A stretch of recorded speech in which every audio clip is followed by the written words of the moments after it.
ಸಂತೋಷ ಪಟ್ಟದ್ದು. ಎಲ್ಲರೂ ಒಂದಾಗಿ ನನ್ನ ಮೇಲೆ ಅನುಮಾನ ಪಡುವುದನ್ನು ನೋಡಿದ್ರೆ ಇನ್ನು ಯಾಕೆ ನಾನು ಬದುಕಬೇಕು? ನನಗೊಂದು ತೊಟ್ಟು ಕೊಡಿ ಹುಡುಕ ಬರಿಗೆ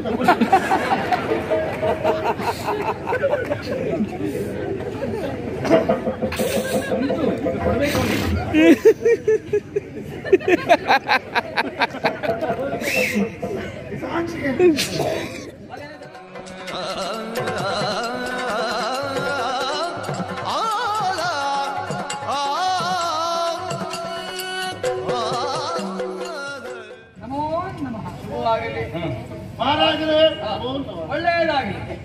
ಇನ್ನು ಮುಂದೆ ಇಲ್ಲಿಯ ಪಟ್ಟವನ್ನೇ ಏರಿ ಪ್ರಜೆಗಳ ರಕ್ಷಣೆ ನೀನು ಮಾಡಬೇಕು. ಅಪ್ಪ, ಪಟ್ಟವನ್ನ ಏರುವುದಕ್ಕಾಗಿ ಬಂದವನಲ್ಲವೇ ಒಬ್ಬ ಸಾಮಾನ್ಯ ಪ್ರಜೆಯಾಗಿ ನ್ಯಾಯವನ್ನು ಕೊಡಿಸಬೇಕೆನ್ನುವಂತಹ ಉದ್ದೇಶವನ್ನು ಹೊತ್ತು ಬಂದಿದ್ದೇನೆ.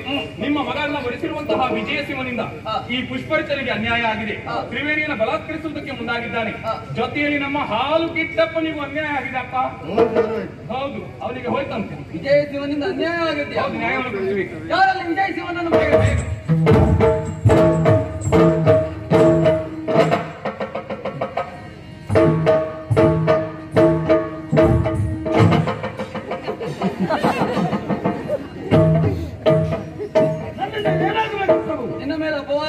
ನನ್ನಂತವರ ಮೇಲೂ ಅಪವಾದವೇ ಪ್ರಭು. ಇವು ಪರಮ ಸಂಭಾವಿತ. ಈ ಪುಷ್ಪರಥನನ್ನ ಕೈಕಾಲು ಕಟ್ಟಿ ನದಿಗೆ ಎಸೆದೆಯಂತೆ.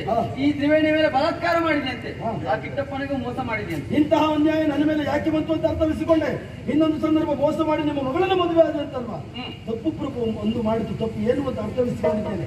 ಜೀವನದಲ್ಲಿ ಮತ್ತೆ ನಾನು ಬದಲಾಗಿದ್ದೇನೆ. ರಾಜನ ಕೂಡ ಹೇಗೆ ಕೇಳು. ಈ ಮಿಥಿಲಾನಗರದ ದೊರೆಯಾದಂತ ನಿಮ್ಮನ್ನೇ ಜನಕರಾಜ ಅಂತ ತಿಳ್ಕೊಂಡಿದ್ದೇನೆ. ನಿಮ್ಮ ಮಗಳು ಇಂದು ಮತ್ತೆ ಸೀತೆ ಆದ್ರು ಅಂತ ಸಂತೋಷ ಪಟ್ಟೆ. ಆ ಕಾಲಕ್ಕೆ ನಾನು ರಾಮನಾದ ಅಂತ ಸಂತೋಷ ಪಟ್ಟೆ. ಒಂದು ತ್ರೇತೆಯಲ್ಲೊಬ್ಬ ಆರಾಮ, ಇಂದು ಕೀರಾಣಿ ಶಿವರಾಮ,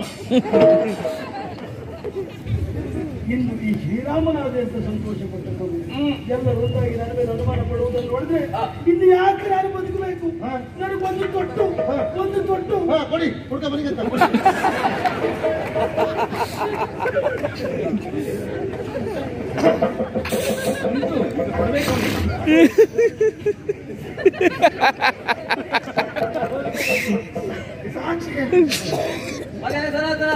ಸಾಕ್ಷಿ ಏನಿದೆ? ಗಟ್ಟಿ ಸಾಕ್ಷಿ ಉಂಟಪ್ಪ. ಕಿಟ್ಟಪ್ಪ ಕಿಟ್ಟಪ್ಪ ಕಿಟ್ಟಪ್ಪ ನಾನೇ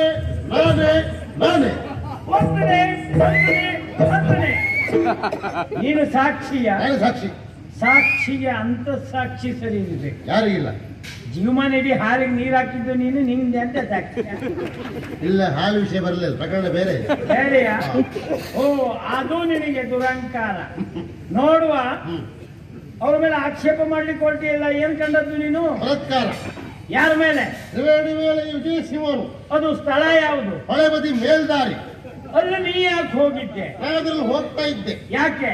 ನನ್ನ ವ್ಯಾಪಾರಕ್ಕೆ. ಹಾಲ್ ಮಾರ್ಲಿಕ್ಕೆ? ಹೌದು. ಹೌದಾ? ಹಾಗೆ ಹೋಗುವಾಗ ನೋಡ್ತೇನೆ ಅಂತ ನೋಡುವುದು. ಏನು ಮಬ್ಬ ಕೇಳ್ತಾ ಉಂಟು. ಹಾ, ಬೇಡ ಬೇಡ, ಕಾಪಾಡಿ ಕಾಪಾಡಿ, ಬೇಡ ಬೇಡ. ಅಸಂಬದ್ಧ ಮಾತಾಡ್ ಸಾಯ್ಬೇಡ.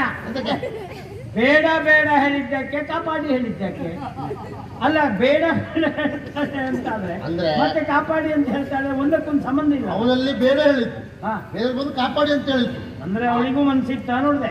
ಅಲ್ಲ, ಆವಾಗ ಇವ್ರು ನೋಡ್ಬೇಕು. ಏನು ಸಿಟ್ಟಲ್ಲಿ ಇದು ನೋಡಿದ್ರೆ ಒಂದ್ ಜಾತಿ ಕಾಣ್ತದೆ ನನಗೆ. ಅಲ್ಲ, ಪುರುಸೋತಿಲ್ಲ ಗೆದ್ದೆ ಬಯಲು ಬೆಳೆಸ್ಕೊಂಡು ಓಡ್ತಾರೆ. ಎಂದ ಹೊಂದಿಯಾ? ಇಷ್ಟಿಷ್ಟು ಕೆಸ ಕಾಲು ಹೋಗಿದ್ರು ಓಡ್ತಾ ಇದ್ರು. ನೀನು ನೋಡ್ತಾ ಇದ್ದೆ. ಜನ್ಮಕ್ಕೆ ಬೆಂಕಿ ಬಿದ್ದು ಹೋಗ್ಲಿಕ್ಕೆ ಒಂದು ಹೆಣ್ಣಿನ ಮೇಲೆ ಬಲಾತ್ಕಾರ ನಡೀತದೆ ಅಂತ ಆದ್ರೆ ಒಬ್ಬ ಗಂಡಾಗಿ ನೀವು ನೋಡ್ತಾ ನಿಲ್ಲುವುದಾ? ಮತ್ತೆ ನೀನು ಈ ಚಿಕನ ಹೋಗಿ ತಡೆಯಬೇಕಿತ್ತು. ತಡಿಬೇಕು ಅಂತ ಮಾಡಿದ್ದೆ. ಕೈಯಲ್ಲಿ 2 ಪಾತ್ರೆ ಹಾಲಿತ್ತಲ್ಲ, ಅದು ಹೋಗ್ಬಿಟ್ರೆ ಭಯಂಕರ ನಷ್ಟ ಅಲ್ಲ ನಿಮ್ಗೆ. ಹೆಣ್ಣಿನ ಶೀಲ ಹಾಳಾದ್ರೂ ನೋಡಿಲ್ಲ. ಬುದ್ಧಿ ಜಾಗೃತವಾಯಿತು. ಅಲ್ಲೇ ಹಾಲು ಪಾತ್ರೆ ಬಿಟ್ಟೆ ಹೋಗಿ ತಡೆಯುವಂತ ಹೊರಟೆ. ಆಮೇಲೆ ಮಜ್ಜಾಗೃತವಾಯಿತು. ಯಾವುದು ನಿಂದು ಅಷ್ಟೊತ್ತಿಗೆ ಎಂತದ? ಹಾಗೆ ಅಂದ್ರೆ ಬಲಾತ್ಕಾರಕ್ಕೆ ಮುಂದಾದವ್ರ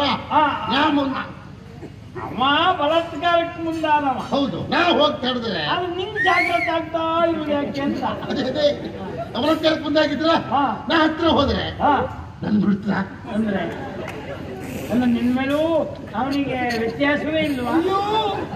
ಅಂತದ್ದೊಂದು ಅಪ್ಪು ಅದು ಹಾಕ್ಬೇಡಿಯಪ್ಪ. ನೋಡ ಆ ಮುಖ ನೋಡಿದ್ರೆ ಅದಕ್ಕೆ ಎಷ್ಟು ಹೇಸ್ತರು ಅನ್ನೋದಕ್ಕೆ ಆ ಮುಖ ನೋಡಿದ್ರೆ ಅರ್ಥ ಆಗ್ತದೆ.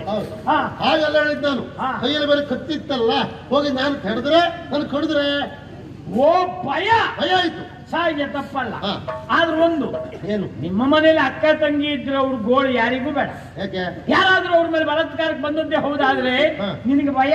ನಮ್ ಕಡಿದ್ರೆ ಅಕ್ಕ ತಂಗಿ ಹೋದ್ರು ಅಡ್ಡಿಲ್ಲ, ಮಾನ ಮರ್ಯಾದೆ ಅಂತ ಕೂತ್ಕೊಳ್ಳೋ ಮನಸ್ಥಿತಿ ಅವನಿಗೆ. ಅಕ್ಕ ತಂಗಿ ವಿಷಯ ಬೇಡ ಇಲ್ಲ ಬಿಟ್ಟೆ. ನಿನ್ನ ಹೆಂಡತಿ ವಿಷಯವೇ ತಗೊಳ್ತೇನೆ. ನಿನ್ನ ಮದುವೆ ಆಗಿದೆ ಅಂತ ಇಟ್ಕೊಳ್ಳಿ, ನಿನ್ನ ಹೆಂಡತಿ ಇದ್ದಾಳೆ, ಅಷ್ಟೊತ್ತಿಗೆ ನಾನಲ್ಲಿ ಬರ್ತೇನೆ. ನನ್ನನ್ನು ನೋಡಿ ಅವಳಿಗೆ ಪಾಪ ನಿಂತ್ಕೊಳ್ಳಿಕ್ಕೆ ಆಗುವುದಿಲ್ಲ. ಅಂದ್ರೆ ನನ್ನನ್ನು ನೋಡಿ ಅವಳ ಕಾಮನೆ ಕೆರಳಿ ಹೋಯ್ತು. ನೋಡ್ಲಿಕ್ಕೆ ಹೀಗಿದ್ರು ಪುಣ್ಯಾತ್ಮ ಏನ್ ಸುತ್ತಿದ್ದ, ಅದೇ ನನ್ನ ಯಜಮಾನ್ ದಪ್ಪೆ ಕುಟ್ನ ದಪ್ಪೋಡ್ ಗೋವಿಂದ ಬಿದ್ದಲಿಂದ ಹೇಳುದಿಲ್ಲ, ಹೆಬ್ಬ ಅವನ್ ಜಾತಿಯವ, ರಾತ್ರಿ ಎಬ್ಸಿ ಸಾಕಾಯ್ತು, ಇವನು ಎಬ್ಸುದೇ ಬೇಡ ಎತ್ಕೊಂಡೆ ಅಂತ ಹೇಳಿ ನನ್ನ ಮೇಲೆ ಮನಸ್ಸಾಯ್ತು ಅವಳಿಗೆ. ಆಗ ನಾನು ಮನಸ್ಸಾದ್ರಿಂದ ನಾನು ಮುಂದಾದೆ.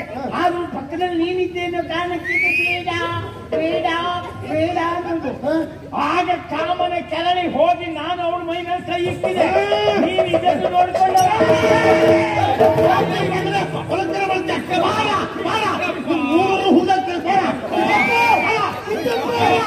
ಇದು ರಾಜಸ್ಥಾನ ಅಲ್ಲ ಹಿಂದೂಸ್ತಾನ ಆಗಲಿ ಮಗನೇ ಊರಲ್ಲೇ ಹುಗಿಬೇಕು. ಆದ್ರೆ ನನ್ನ ಮಗ ಹುಗಿಲಿ, ನೀ ಹುಗಿದು ಬೇಡ. ಮಗ ಇಲ್ಲಲ್ಲ ಹುಡುಕ್ತಾನೆ. ಅವ ವಿಷಯ ನಿಮ್ಗೆ ಗೊತ್ತಿಲ್ಲ. ಅವ ಮಾನಸಿಕ ಅಸ್ವಸ್ಥ, ಮಂಡ್ಯ ಪೆಟ್ಟು. ನಮ್ಮಲ್ಲಿ ಅವನಂತ ಮಂಡ್ಯ ಪೆಟ್ಟು ಯಾರು ಇಲ್ಲ. ಎಷ್ಟೊತ್ತಿಗೆ ಅಂತ ಮಾಡ್ತಾ ನೋಡಿ, ಇಲ್ಲಿ ಆಸ್ಥಾನದಲ್ಲಿ ಇದ್ದ. ಅದೇ ನೀನು ನಾಳೆ ಬೆಳಿಗ್ಗೆ ನೋಡಿ ಮರ್ತು ದುಡ್ಡಿಗೆ ಹಿಡ್ಕೊಂಡು ಯಾಕಂತಿದ್ರು ಇದ್ದ. ಅವ ಮಾನಸಿಕ ಅಸ್ವಸ್ಥ, ಅವ ಹುಚ್ಚನ. ಹಾಗಾದ್ರೆ ಮರುತುಂಡಿ ಹಾಕಿದ್ರೆ ಇವ್ರು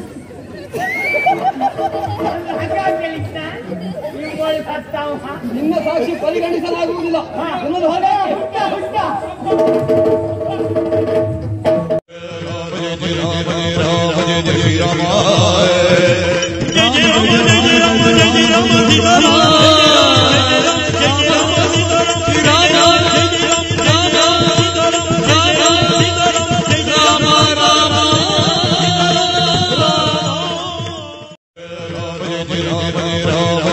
Rama